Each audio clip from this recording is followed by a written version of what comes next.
పైన ఒక హడావిడి అయితే నడుస్తూ ఉంది. సో ఆయన అయితే అగ్రతంలోకి వెళ్ళిపోయారు, పరాల్లో ఉన్నాడు, ఆయన భయపడుతున్నారు. అసలు ఇప్పటివరకు కూడా పోలీసులకైతే దొరకలేదు, వాళ్ళు కూడా పట్టుకోలేదు.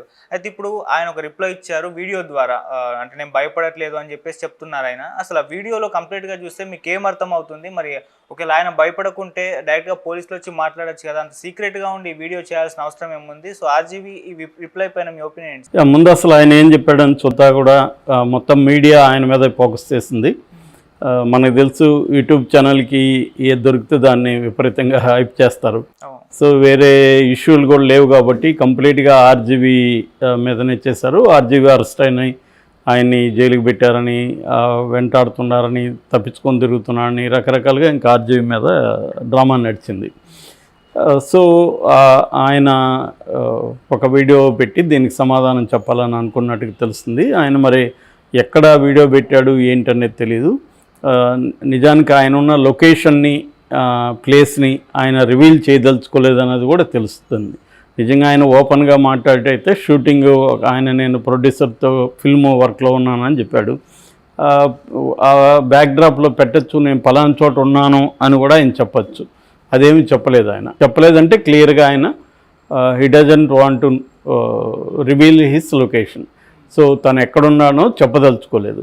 అట్ ద సేమ్ టైం నేనేదో భయపడి పారిపోలేదు, నేను వణికిపోలేదు, మంచం కింద దాక్కోలేదు, నేను ఫేస్ చేస్తాను అనేది కూడా ఆయన చెప్పాడు. అంటే ఈ రెండు వాస్తవమే. ఒకటే ఆయన భయపడి పారిపోకపోవచ్చు, కానీ క్లియర్గా ఆయన అరెస్ట్ నుంచి టెంపరీగా తప్పించుకోవాలన్న ఆలోచన అయితే ఆయనకు ఉందనేది మనకు అర్థమవుతుంది. ఎందుకంటే యాక్చువల్గా నిన్న విచారణ ఉనింది ఆయన ముందస్తు బెయిల్ పిటిషన్ ఆంధ్రప్రదేశ్ హైకోర్టులో, కానీ అది ఈ రోజుకి పోస్ట్పోన్ చేశారు. అందుకని ఒకవేళ ముందస్తు బెయిల్ వచ్చేస్తే ఆయనకి ఇబ్బంది ఉండదు. ముందస్తు బెయిల్ రాకముందే కానీ ఆయన అరెస్ట్ అయితే ఇంకా ముందస్తు బెయిల్ అనేది ఉండకపోవచ్చు, మళ్ళీ రెగ్యులర్ బెయిల్కి అప్లై చేసుకోవాలి. దానికి లేట్ అవుతుంది, కనీసం ఒక వారం 10 రోజులు లేట్ అయినా అవ్వచ్చు. ఈ లోపల ఆయన్ని ఏమన్నా మిస్హ్యాండిల్ చేయొచ్చు.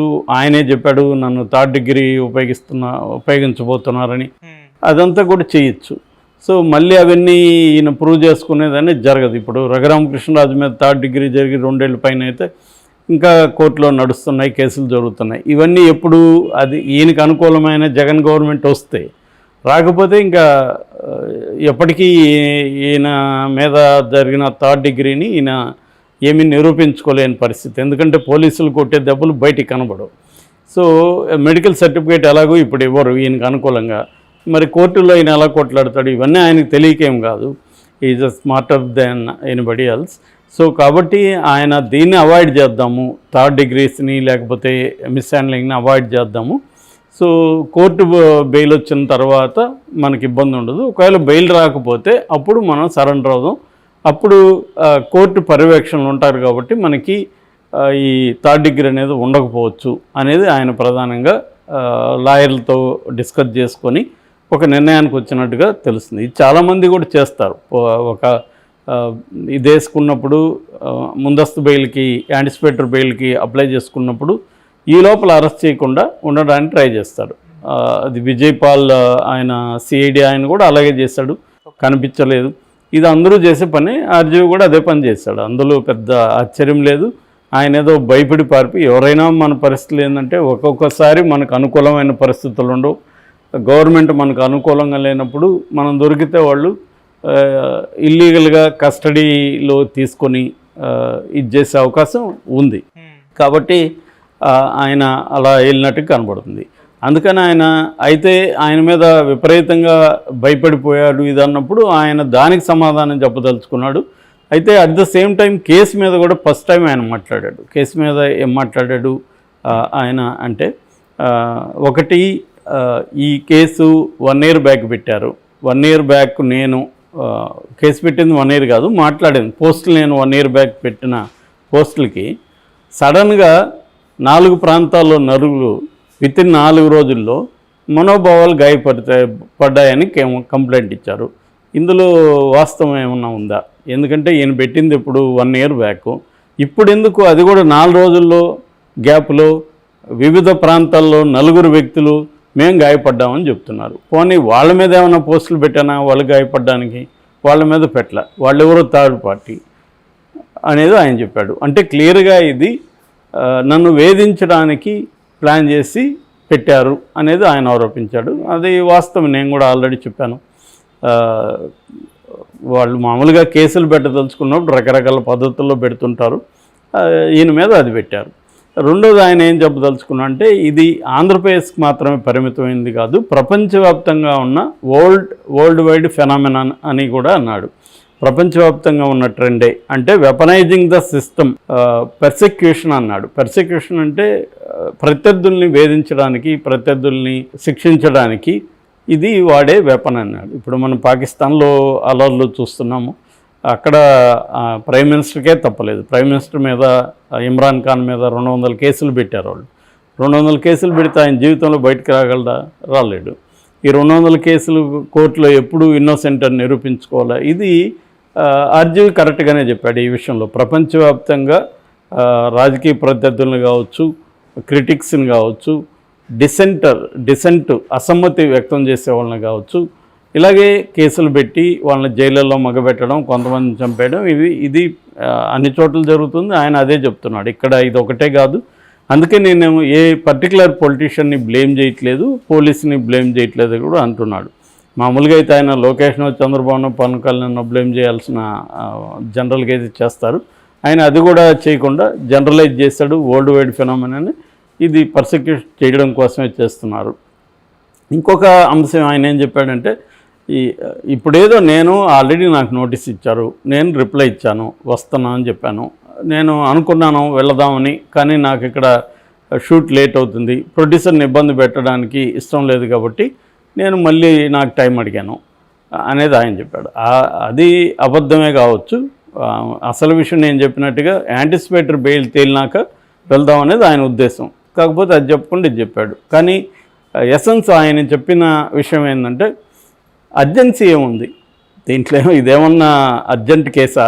1 year బ్యాక్ పెట్టిన పోస్టులు ఇప్పుడు సడన్గా వాళ్ళు గాయపడి 1 weekలో ఇతన్ని లోపలేసేసి శిక్ష వేసేయండి అనాల్సినంత అర్జెన్సీ ఏమన్నా దీంట్లో ఉందా అనేది లాజికల్గానే ఉంది. ఆయన అడగడంలో తప్పు ఏం లేదు, అంత అర్జెన్సీ ఏమీ లేదు. కానీ పోలీసులు వాళ్ళ ప్రెజర్స్ వాళ్ళకు ఉంటాయి. కేసు పెట్టినప్పుడు కొన్ని కేసులను అర్జెంటుగా చూడమంటారు, కొన్ని కేసులను పట్టించుకోకపోవచ్చు. ప్రెజర్స్ వాళ్ళకు ఉంటాయి కాబట్టి వాళ్ళు వచ్చారు. కాబట్టి ఈయన దీంట్లో లాజిక్ ఉంది. బట్ గ్రౌండ్ లెవెల్లో పరిస్థితి వేరే రకం ఉంటుంది.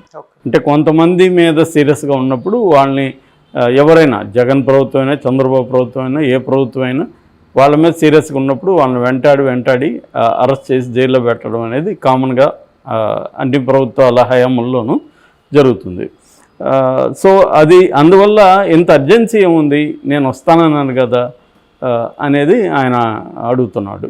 సో ఈ అర్జెన్సీ అనేది అసలు విషయం అర్జెన్సీ కాదు.